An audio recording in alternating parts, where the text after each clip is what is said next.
Good morning. I'm Kevin Caldwell. I'm on the board of directors of the Tree Care Industry Association, and I'm here with Dr. Michael Raupp at the Tree Care Industry meeting. We just talked about invasive insects. Dr. Raupp, thanks for a great presentation today. Hey, good morning, Kevin. Great to be here. Always fun.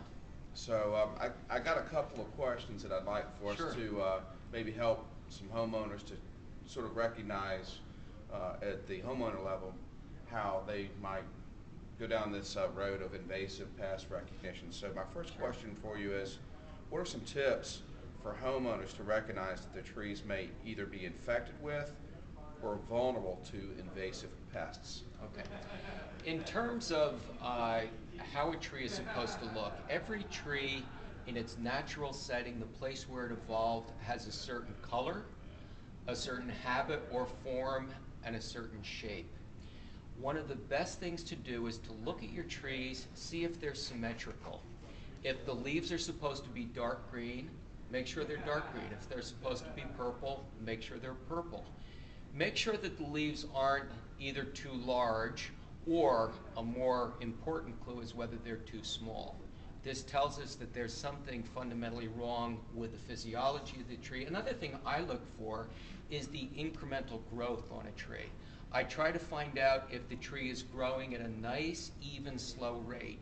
If the incremental growth in a given year gets very short, that's an indication that we may have some problem, perhaps a root problem, or perhaps an insect pest. The next thing I'm going to do is I'm going to look at the base of the tree, see if it was installed correctly. One very common problem in urban landscapes is the trees have been installed too deeply or too shallow. It's usually too deep that's the big problem, and this will predispose the tree to stressors, things like borers, which will then come in and cause more problems later. We look for things like volcano mulch. Too much mulch around the base of the tree is also not good. That's a no-go. And I look for construction injury. Did somebody perhaps sever the roots of this tree? Did somebody run over it with a caterpillar tractor during construction and compress that soil so it no longer has air? Once these problems are eliminated, then I begin to dig down and look for signs and symptoms of insects. I look and see if leaves have been chewed. I look for evidence of borers in the wood, either holes or sawdust.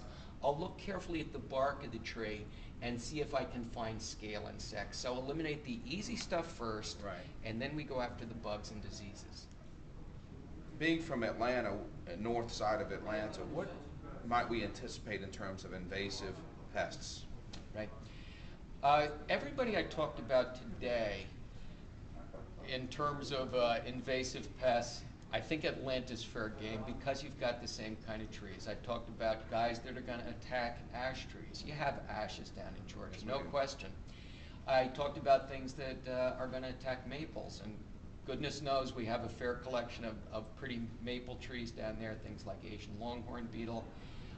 You've got one right down there right now, this thing that's attacking your bay laurels. It's a new invasive pest that's very closely related to this granulate ambrosia beetle, which we know is throughout the South now.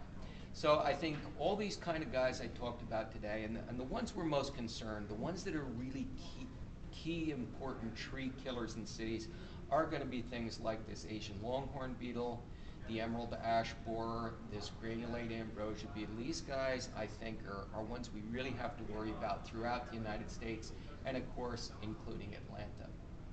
Well, thank you very much, Dr. Raupp. That was very helpful, and my pleasure. This is another group of tips, not only for homeowners, but also for Tree Care Industry affiliates and members. So I hope this is able to provide a little more help to some folks out there. Thanks a lot. My pleasure.